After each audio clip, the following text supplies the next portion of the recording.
જે પ્રકારે અમારા યુથ કોંગ્રેસના બે સાથીઓ અમિત દેસાઈ અને રાહિલ શેખે એક પ્રજાનો પ્રશ્ન ઉજાગર કરવા માટે 240 કરતા પણ વધારે કલાકના ધરણા પર એ લોકો બેઠા હતા। વસિયર ગામે જે 3 કરોડ 80 લાખ કરતા પણ વધારે ખર્ચે જે બ્રિજ બનાવવામાં આવ્યો હતો, એ બ્રિજ માત્ર એક વ્યક્તિને ફાયદો કરાવવા માટે બનાવવામાં આવ્યો હોય એવું દેખાઈ રહ્યું છે।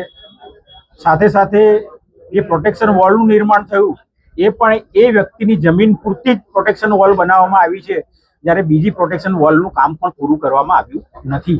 તો સરકારી ખર્ચે વ્યક્તિગત ફાયદો કરાવવા માટે આટલા કરોડો રૂપિયાનું આંધણ કોના ઇશારે કરવામાં આવ્યું? કારણ કે હું પોતે પણ ધારાસભ્ય છું, મારા મત વિસ્તારમાંથી પણ લગભગ 500 કરોડની દરખાસ્ત આજે ગાંધીનગર સુધી પહોંચી છે અને 500 કરોડની દરખાસ્તમાં દરેક દરખાસ્તમાં મારી જ ભલામણ છે, કારણ કે ધારાસભ્ય તરીકે એક કમ્પલસરી હોય છે કે ધારાસભ્યની ભલામણ એની સાથે જાય।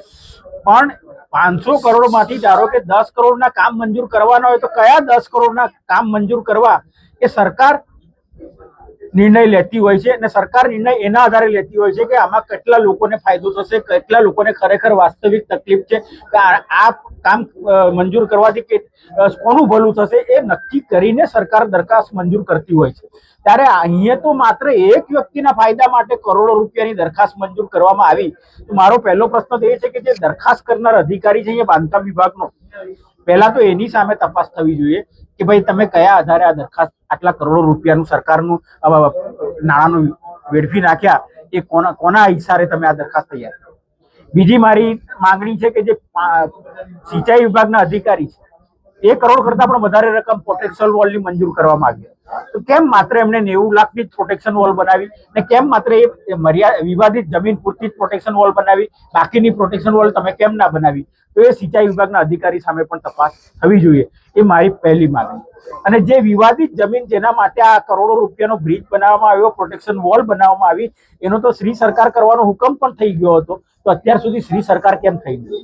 અને એના પછી બીજા નામો ચડ્યા તો કઈ રીતે ચડ્યા એની પણ તપાસ થવી જોઈએ। કારણ કે અત્યારે જે માહિતી છે એ ઉતાવળે એ લોકોએ થોડીક જમીન શ્રી સરકાર કરી છે, પણ ખરેખર તો આ પૂરેપૂરી જમીન શ્રી સરકાર થવી જોઈએ।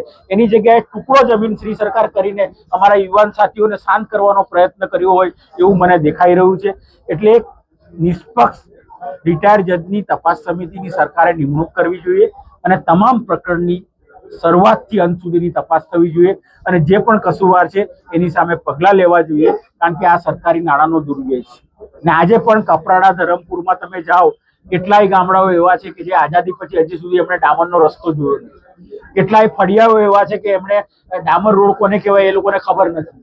આજે પણ એ લોકો સ્મશાને જવું હોય તો એ લોકો જોડીમાં મૃતદેહને લઈને જવું પડે છે, કમર સુધીના પાણીમાંથી સ્મશાન સુધી પહોંચવું પડે છે।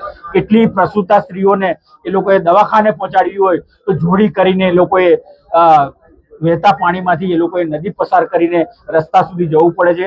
એવા આપણે ત્યાં કપરાડા, ઉમરપાડામાં બી ગામડા છે, તો એની દરખાસ્ત આ વિભાગ કેમ તૈયાર કરતો નથી અને માત્ર એક વ્યક્તિ માટેની કરોડો રૂપિયાની દરખાસ્ત કેમ તૈયાર થાય છે એ તપાસ અમે વિધાનસભામાં પણ અમારું સત્ર, ચોમાસું સત્ર 8, 9, 10 સપ્ટેમ્બર મળી રહ્યું છે, ત્યારે અમે વિધાનસભામાં પણ આ પ્રશ્નને ઉઠાવીશું।